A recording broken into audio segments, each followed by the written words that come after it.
little later for boys, because, boys generally go into puberty a little later. And so we know that this prefrontal cortex, well, is proportionally much bigger in humans than any other species in the planet. So it's something that very much makes us human. And we also know that it's the part of the brain that's involved in decision-making, planning, inhibition, social interaction, and self-awareness.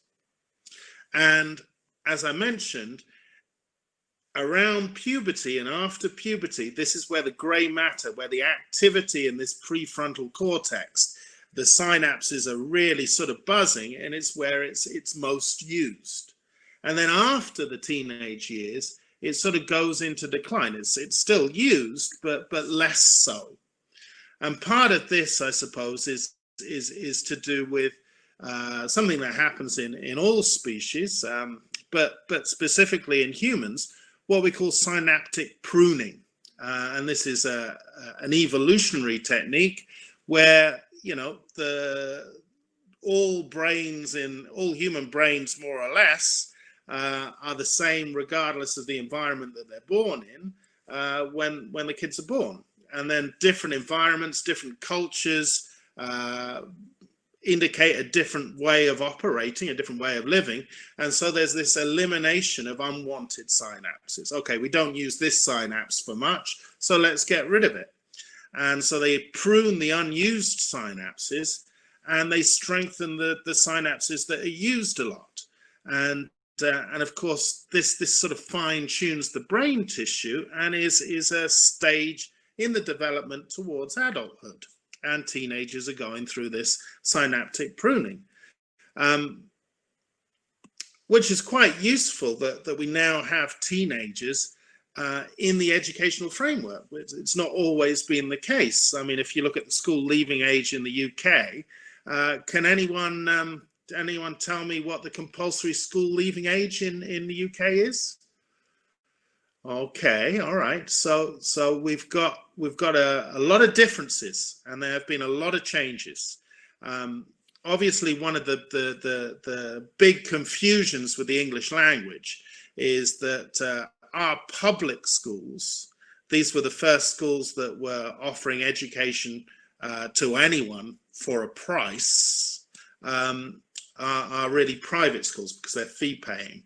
But when state education came into practice in the 19th century, the basic education only lasted until 10 years old. So just this sort of just after this pre-operational stage. And then just before the Second World War, it got increased to 15. It stayed 15 for some time. And then in 1964, it became 16. And then in 2013, it was increased to 17. And then just a few years ago, 5 years ago, it was increased to 18 years old. So there was an indication as far as, and I think it's the same in the Czech Republic and Slovakia, you stay in education longer because you've still got a lot to develop in terms of your brain and how it works. So it's a good thing that we've got the kids for longer.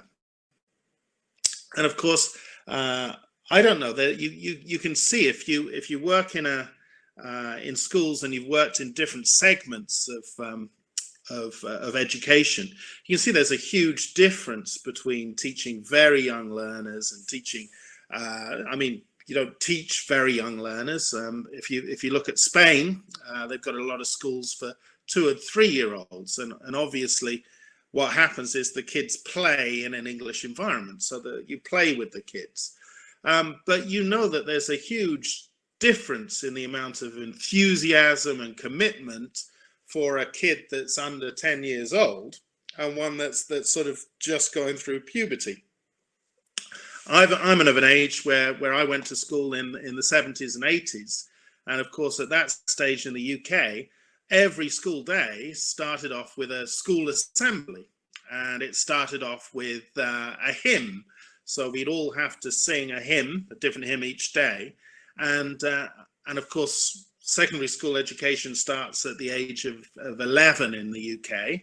and it finishes at the age of 16 or 18. And at 16, you might go on to a college to do the last 2 years, or you might stay in the same secondary school.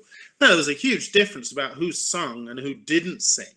So, of course, all of the 11 and 12-year-olds would sing their hearts out. And then gradually, as the kids got older, they'd be mumbling under their breath. So they wouldn't actually want to, they're too self-conscious. And again, if we look at that prefrontal cortex, this part of the brain that's really connected to self-awareness and inhibition is working overtime. So the teenagers are far more aware of themselves, and they're far more easily embarrassed, if you like. Maybe this kid here. Now, I'm going to give you a little bit more in terms of research. I suppose a lot of you teach secondary school kids. This was actually from the Daily Telegraph. This was a headline from last week. You know, schools are boring and irrelevant, say teenagers. And so I was quite interested that it was so up to date. I mean, there's not much news these days besides the big issue. So every time you see a newspaper and there's something else, my goodness, you're gonna jump on it. And of course, as this is education, I was jumping straight on this one. And I found out that although there was some research in the UK about this, a lot of this research came from Yale. And they just released a big report. It was a combination of the Yale Center for Emotional Intelligence and the Yale Child Study Center. Obviously, Yale is one of the big Ivy League colleges. It's like Harvard, if you like. And let me tell you about this experiment, because it's quite interesting. And of course, it's very recent. It was published a couple of months ago. They had a two-stage survey.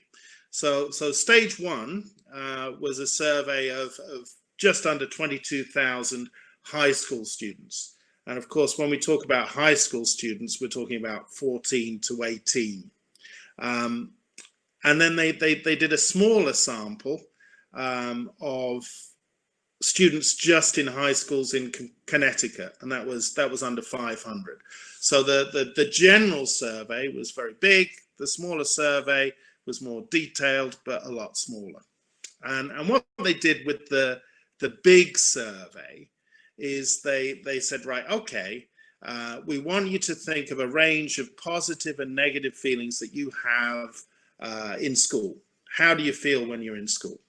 And there were 3 boxes, and they could think. It was an open-ended text question, so they could think of any type of emotion they wanted and write an emotion, 3 different emotions in one in each of the boxes. And then secondary, they were also asked to rank on a scale of never to always how often they felt 10 emotions. So did they ever feel happy when they were at school? Did they ever feel scared, stressed, etc., etc., etc.? And so what do you think were the feelings that these 22,000 students had about school? Well, when it came to the free choice, it actually, the most common emotion that students reported was they felt tired. 58% of them felt tired. Okay, it wasn't all negative. The next most reported emotions, all just under 50%, were stressed. A lot of you have said stressed, bored, and then we got a couple of positive ones, calm and happy. But if we analyze those positive ones, they're very passive positive emotions, aren't they? Calm and happy are sitting in the back of the class with a smile on your face. And of course, we know in 21st century language classrooms, or any 21st century classroom, we have to get the students being creative, being collaborative, being engaged. And so it's quite disappointing that even the positive ones are very passive. And then when it came to the second stage, where they had those fixed emotions, what do you think were the most common fixed emotions? Well, stressed and bored were the most common. And this is when they and so that's not a great indication of how kids enjoy school, is it? And I think there's this old adage that we live in an age where we have 21st century students taught by 20th century teachers using 19th century methods, sometimes in 18th century buildings. We're completely outdated and in many cases irrelevant. There was Jack Ma, who I suppose is one of the most famous Chinese personalities. He used to own Alibaba, which was the Chinese equivalent of Amazon. Was saying, when he was talking at the World Economic Forum a couple of years ago, he was saying, look, the problem that's wrong with our education system, it was designed in the last industrial revolution. It was designed when we were trying to create a race of producers. We wanted students to learn how to follow simple instructions so that we could put them in a factory and they'd be on a production line. Yeah, so let's make them all good little producers. And of course, these day and age, we don't need producers. We've got machines that can produce more efficiently than students. What we need is to make our students more human. We need to emphasize their differences, which is why we've got the 4 C's, if you like, of 21st century learning. The fact that we want our students to be able to not just retain information, because information is changing all the time. We want them to be able to have the skills to process that information. So we want critical thinking rather than just memorization. We also want them to collaborate. We want them to be able to work together, and we want them to be creative, and we want them to obviously communicate, to learn how to work together as humans. Now, these days, I suppose most classrooms in Czechia and Slovakia look a little bit like this. And I asked my 2 daughters to ask their friends. I said, look, so it's been a couple of weeks now. Are you guys missing school? Can you ask your friends if they're missing school? And what came out was the things that they missed. The things that they missed in school. And Adriana's just said, I don't think our teachers use 19th century methods. Well, I think we have a lot of research that says, we should use multiple intelligence, Gardner's multiple intelligences. We should be creating an atmosphere where students can do things in English in an English class. But how much of the lesson and how much of the curricula is based on grades, on scores, on being able to analyze and score a person in the same criteria. So I think in terms of the 19th century methods that we're talking about the way in which students are assessed and analyzed and seen as a success. Obviously, in language teaching, there have been a lot of movement since then. No, when I asked my teenage daughters, do you miss school? They miss meeting their friends. They miss socializing with their friends.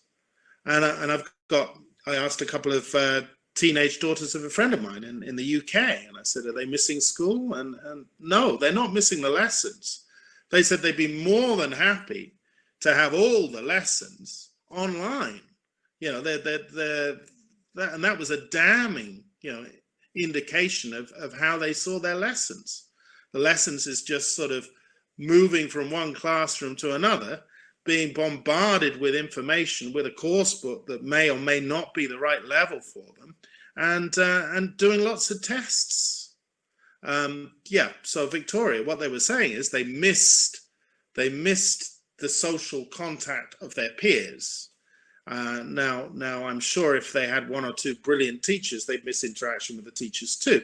But generally, I don't think too many of our students are really missing the lessons, which is a real shame. And so I think we have to look a little bit at some of the principles that we've got and that we should be incorporating in our lessons. And as Adriana mentioned, we don't teach 19th century methods, but we still have, certainly from parents' perception, different ideas of what equates with success. I know that if I'm teaching in a kindergarten, a successful lesson might be exposing a kindergarten student to 40 minutes of English without the kindergarten student panicking. That might be considered a success. I have a primary school teacher friend in the UK, and she was asked to grade her primary school students give them a mark for 120 different categories. Things like the student can understand and respect other people's opinions, etc., etc., etc. And she went to the headmaster last year and she said, she teaches in an inner city London school. She said, my students haven't made that much progress this year. And she was lambasted. She said, what do you mean your students didn't make any progress? That's terrible. You're a terrible teacher. We've got to remove you from the classroom. And that's because the indication, the administration that was involved in being a teacher was all about scoring points and not about developing children. So we've got lots and we've got hots. Anyone tell me what lots and hots are?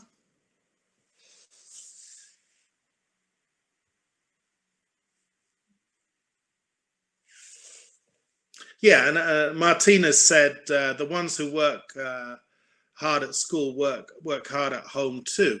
And I always feel that good students who love language will learn in spite of anything. They'll learn English in the back of a cereal packet.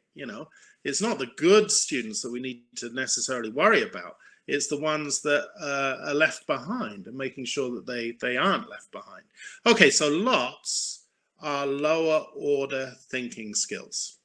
And HOTS obviously are higher order thinking skills. So if you have a textbook and the textbook has a reading text and you read the text and then there are some comprehension questions, and the comprehension questions are based on the information in the text. So for example, John gets up at 7 o'clock every morning.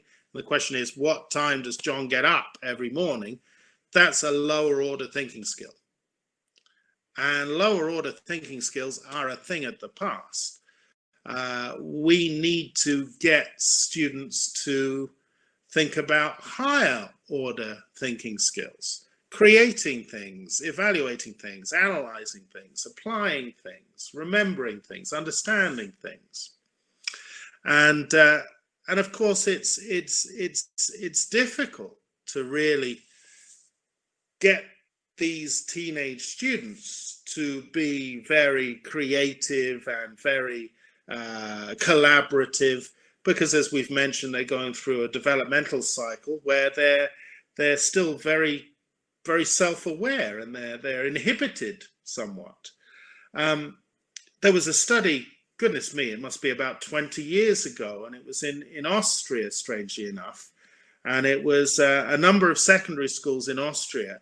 They decided what they'd do is they'd, in co-educational schools, so boys and girls, they'd split the boys and girls for skills-related subjects. So things like, for example, music or art or language, you had classes of boys only and girls only. And content-heavy subjects like for example geography or history, and this is 20 years ago, so there were more content-led, were mixed classes. And what they found was that the boys did better at language when they were less inhibited, because their hormones weren't really pressurized into the other gender being there, and the girls did too, because they're going through all these different things. And we also know that we live in an age where students are more than happy to look at screens all the time. I think if we don't use technology, students are uncomfortable. I remember a few years ago, one of the jobs I've been doing for 20 odd years now is I'm an academic coordinator for summer schools. So we have teenage students who come over in the summer, and we take over teaching spaces, normally universities. And I remember we were in the University of Roehampton one year, and we had these nice classrooms with interactive whiteboards. But the university, and this is when the interactive whiteboards just came out, the university didn't want our teachers to use their technology. So we had normal little flip boards in front of the interactive whiteboards, and you could see the disappointment in the teenagers' eyes when the teacher came in and didn't turn on the interactive whiteboard, because that's the medium that they wanted to be used. We also know that teenagers think they know everything because they have this access to so much information that they imagine because they have quick access to it, that they know everything. Of course they don't. A lot of the time their critical thinking skills are such that they can't process and figure out what's true and what's not. We also know that there is a soft skills shortage. We've got in the UK, we've got something that we tend to name every month after a different type of thing that you should do. So rather than have January, we have Veganuary, where everyone becomes vegan for a month to lose all the extra excess weight they put on over Christmas. Or September has become October has become Stoptober, which is for people who wanted to give up smoking. This is the month where there's a lot more in the media. Movember is when men grow beards for prostate cancer.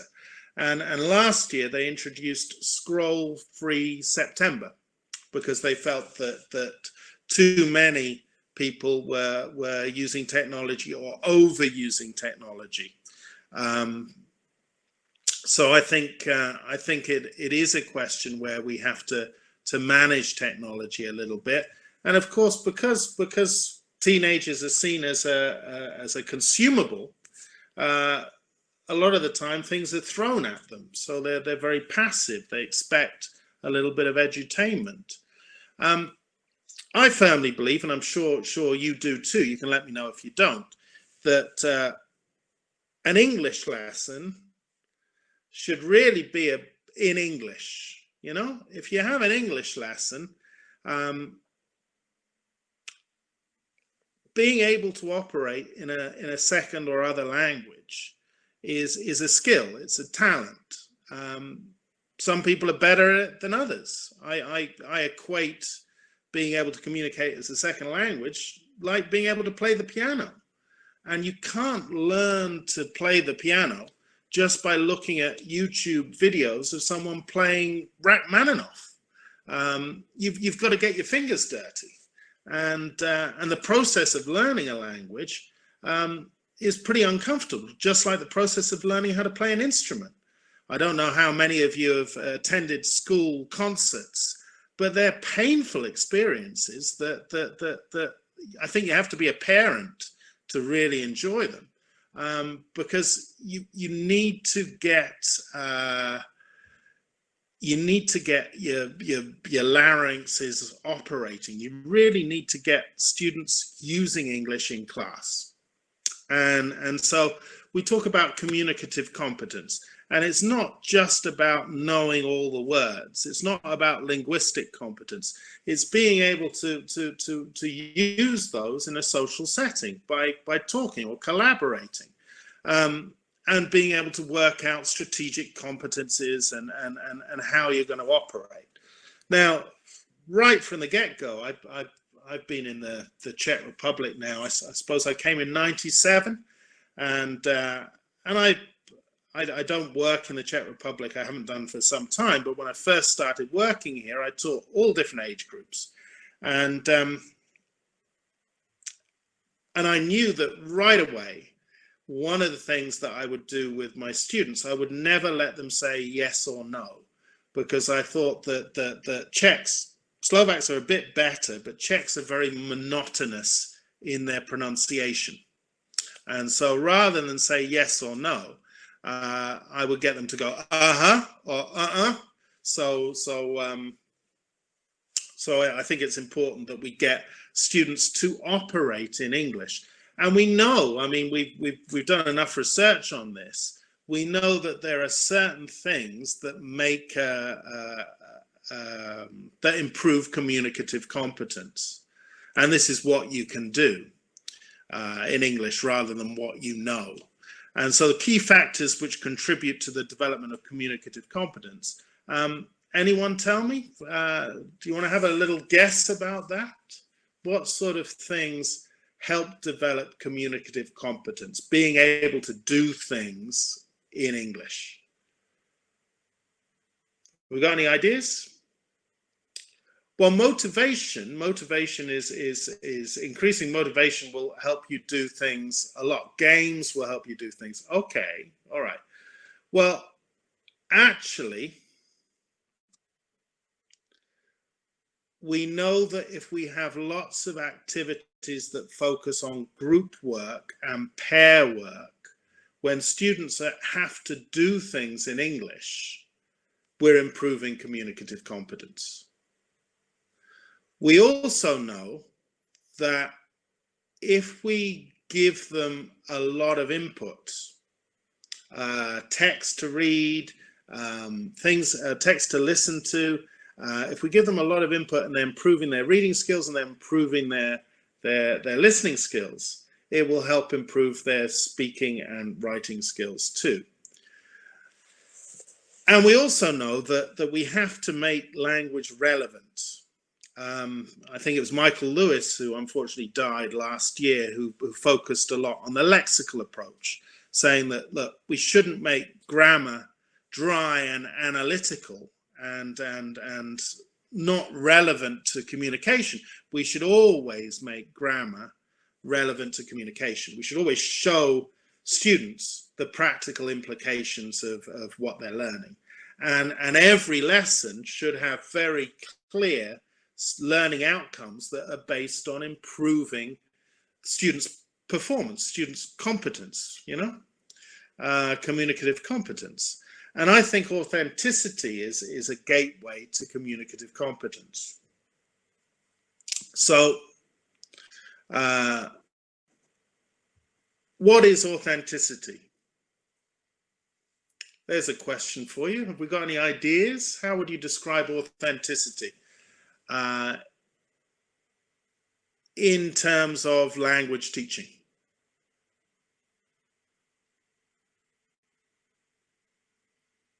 Okay, so we've got a lot of definitions about authenticity, which we can transpose out of the classroom. But let's keep authenticity in terms of teaching. And I'd like to split authenticity into 5 different parts, if I may. I think we've got authentic learning. We've got authentic situations. We've got authentic materials. We've got authentic tasks. And we've got authentic teachers. Now, when we look at authentic learning, I suppose authentic learning is you're learning to improve in more than one area at once.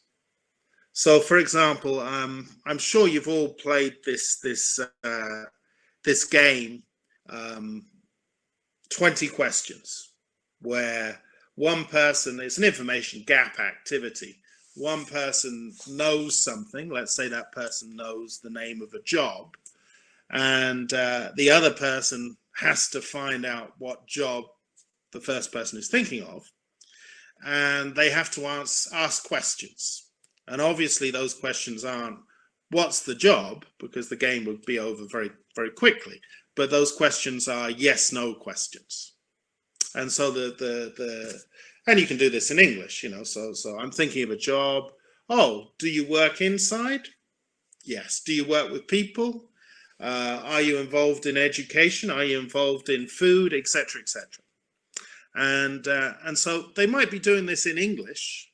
And in any learning experience, I think the key point is the feedback stage, is where, you know, we listen to the student output, and there's, I don't know, I'm not so sure in Slovakia how big it is, but what can you tell me about just-in-time learning and just-in-case learning? Can anyone tell me the difference between just-in-time and just-in-case?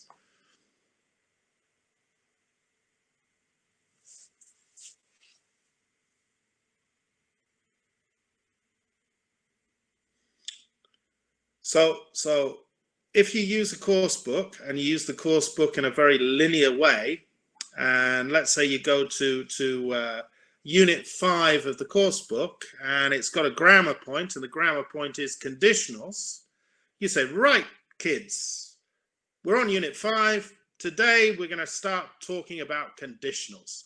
And I'm going to teach you about conditionals just in case they appear in the exam, or just in case you need them in the future. So that's just in case learning. Just in time learning is when you listen to the students communicate in English, and really there's a very finite amount of things that students do when they work together. I mean, the key things are agreeing and disagreeing, or comparing, or ranking, or complaining, you know, the very basic functional language. Now, if you ask them to discuss what they understand about conditionals and they're using it in English, you're also checking, can they give opinions? Can they compare? Can they agree and disagree? And it might not be on page 27 of the book, but if you find that they can't do that in English and they should be able to, you'd stop the class and you'd say, right, okay, let's refresh ourselves. Let's remind ourselves. Let's activate this sort of stuff. So that's just in time learning. Is very much based on doing things in English, and it's very, very analytical. So it's thinking on our feet, which I think good language teachers should do. Authentic learning is basically, and we're going to use extracts from Wider World here. Authentic learning is activities that involve real world problems and that are focused on audiences beyond the classroom. And there's a use of open-ended inquiry, thinking skills, metacognition. There's not one correct answer. And they're learning how to work as a group, or they're learning something beyond the point that's being pushed in the book. So for example, to go back to the 20 questions, if you gave students feedback, like it's better to ask a very general question. Do you work in education? Do you work in food? Do you work with animals? And wait until you get a yes. And then when you got a yes, detail down on it. So you're learning how to be better at that game. It doesn't matter if the game is in Slovak or in English. You've got feedback that's authentic, that can be transposed from one to the other. And again, authentic learning is if you're learning in a group and you're learning how to collaborate, that's really useful beyond being able to do it in English. It's useful if you had to do it in Slovak as well. And so authentic learning has a lot of project work, it has a lot of pair work, it has a lot of group work. And we've got here from Wider World, the first unit, and you can see that every unit starts off with a class vote. So automatically we're asking the students to collaborate together to work out surveys, data, statistics, that sort of stuff. And again, a lot of group work, a lot of pair work, because beyond recycling vocabulary and beyond the actual focus on the lexis, there's a focus on improving the skills too. So group work, pair work, and I think for teenagers, I think if we look back and we say what do you expect from preschool, from primary school, from secondary school? Well, for me, a good preschool teacher, a good preschool English teacher, if that student leaves the class with a smile on their face, that preschool English teacher has been a success, because then that student is looking forward to their English lessons, maybe all the games they play and the songs they've learned. They're happy and they're not stressed with English. And then I think it's a good primary schools teachers remit. You have to begin to get the students operating in English, so that if they want to go to the toilet, they can indicate that in English. If they want you to repeat something, they can indicate that in English. If they want you to slow down, they can indicate that in English. So they'd be using very basic functional utterances like I don't understand, and it would be very limited. But at the end of primary school, they would be able to operate in English rather than being able to pass vocab tests or translate things. Then when they go into secondary school, they've got some rudimentary operational level that you can really sort of exploit, and you can get them doing things in English all of the lesson. The next thing that I think is important is the idea of authentic situations. They don't want to know about Mr. Smith or tea with the Queen. They want to have situations that have a clear communicative point to them. So we need to get students to learn high frequency language useful in common communicative situations. Now, if you look at most scales of English, if you look at the Common European Framework of Reference, or you look at the global scale of English, when you look at, for example, an A1 student and what an A1 student should be able to do, an A1 student doesn't need to know more than, let's say, I think it's about 8 animals, dog, cat, horse. But they do need to know a lot of dexis. They need to say, look at this here, or they need to be able to point. They need to be able to express comprehension, non-comprehension, agreement, disagreement. So the functional language is this much. This is part of their competence, and they're using this all the time. And the notional language is something that they don't need much of, and they'll pick up more as they go on. So we need situations that have the same high frequency communication, lots of lexical phrases, so that if grammar is introduced, they can see that the grammar is introduced to improve communicative competency.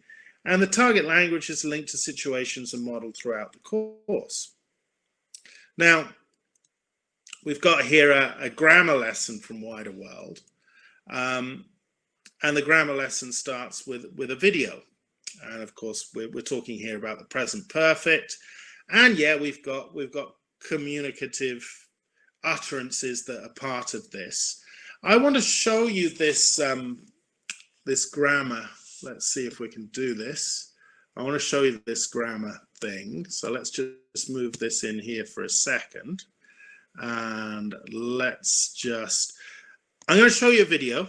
I'd like you to look at the video, and I'd like you to see if you can work out the rationale behind the video, why things are done in a certain way. So let's choose this one.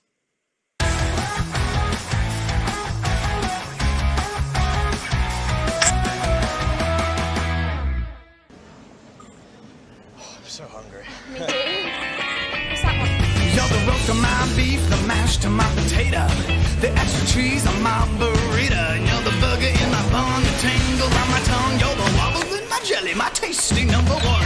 My mouth begins to water every time that you walk by. There's a rumble in my belly when you serve another guy.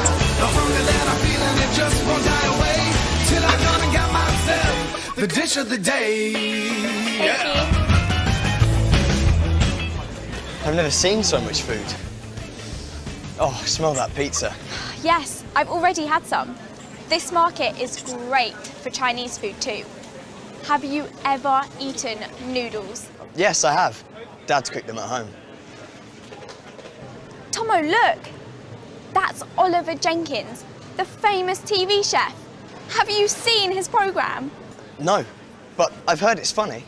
Perhaps he's brought some nice food. Well, he's just opened an ice cream shop. Let's go and see. Perhaps we can try some. Now the dish of the day, now where do I begin?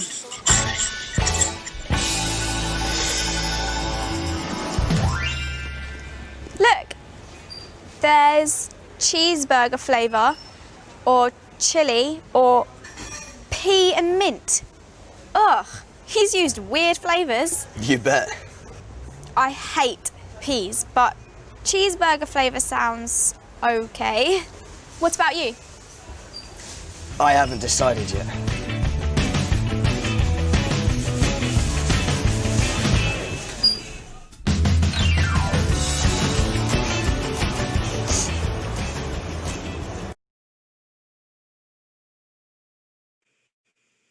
Can you, let's see if I can share my screen. There we go. Okay, so again, I think when we look at culture, a few years ago, culture was all about let's look at the changing of the guard or high tea in English. Now, culture for teenagers are these global cultural things like dancing or singing competitions or food, cookery competitions. The important thing, did you notice that initially there was absolutely, well, very little dialogue? So initially what you had were a lot of visual clues so that the situation is clear. The students, and again, I'll emphasize, the best students will learn regardless. It's the students that aren't particularly that interested. Yeah, and this video comes from the Wider World series. And it's a grammar video, so we start with the basic situation. The students are clear what the situation is, even if they can't understand the English, because it starts with no English. Then, because it's a grammar input lesson, you notice that when they were speaking, they were speaking at a slower rate than natural, because they want the students to be able to hear, okay, you know, we're talking about weak form pronunciation and contractions. It's natural English, but it's a little bit slower because it's an input lesson. And then the students would work on this input lesson. Let's just have a look. Get into the other side. Hold on a second. I've got two screens in front of me, and I want to, there we go. Yeah, so the students would get into the grammar lesson. They would be doing some activities where they practice it, and then they go on to talking about personalization. So every lesson in Wider World finishes with "and you," and you get the students to discuss in pairs or in groups the functional situation that's been included. And we know that research shows that if we use a story, and again, remember, we've been using stories with teenagers for some time. Books a few years ago, 5 to 10 years ago, we'd have the same characters and the story arc would go throughout the book. and the characters, the lesson would start with text, and the students would listen audio only to the text. So we know that this can improve listening and grammar scores, but there's a huge difference between having a text-based story and having a video-based story. So Wider World embeds a lot of videos into the class. We also have Vox Pox videos, which are not professionally prepared. It's when a BBC camera crew goes out and asks the real people, and so the camera crew is in London, so not necessarily native speakers, but anyone who happened to be on the streets, the same questions that the students are asked to answer in the course. So they have a reference point of actual communication, making it authentic.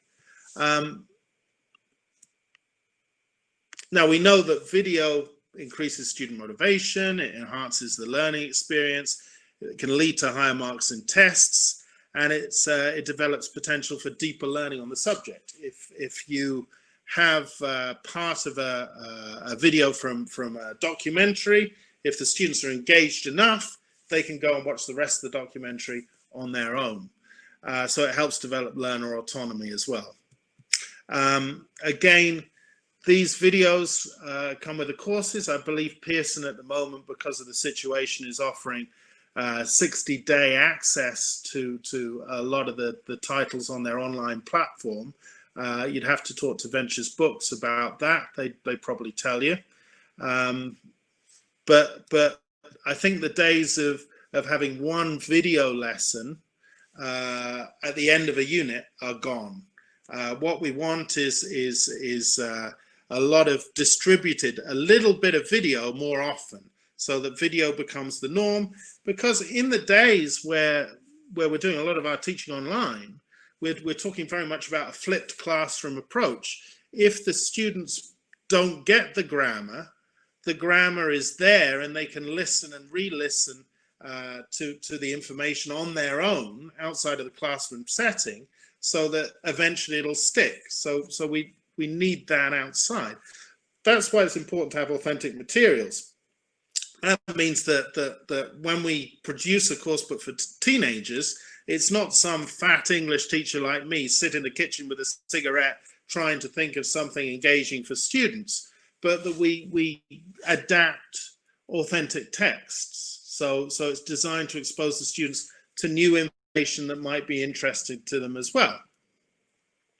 So, for example, if we give them information, okay, to emphasize a topic, so there's a lexical field of the topic there, but what we're giving them is interesting. So again, this is from the same unit of Wider World, and we have texts, and the texts come from authentic sources. So again, if you want a dream cake, you can look online for dream cakes. Again, we've got a speaking, which is followed by another video. We also have, at the end of each unit, we have culture. And again, the culture is designed to be globally interesting. Yeah, so it's not British food, it's just food in general. And again, we have lots of input, of lots of different sources. We have lots of project work, because we know that by engaging the students to explore a little bit of the topic, we can actually get them to create their own vlogs about Slovak food, or to prepare a questionnaire about how many of their friends have eaten Korean food or Vietnamese food, those sorts of things. And here we have authentic BBC documentaries. But what we've done is we've narrated them so that the narration includes slightly easier English that's accessible and comprehensive for the students, and uses the same sort of language that's been introduced in the unit. So that can be really exciting and interesting for them. I think also when we get them to do things in English, we want them to work in pairs, work in groups, to concentrate on these 4 C skills, and to really get them to use English to complete a task. And sometimes students will do something badly. We'll give them a little bit of feedback and we'll want them to have another go.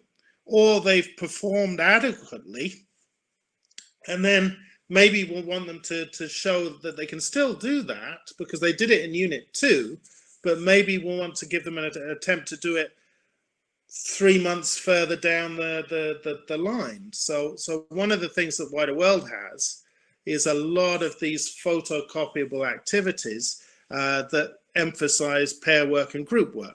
So these resources, and we've got 1, 2, 3, 4, 5, 6, 7 resources. These are all from just one unit of the Wider World book.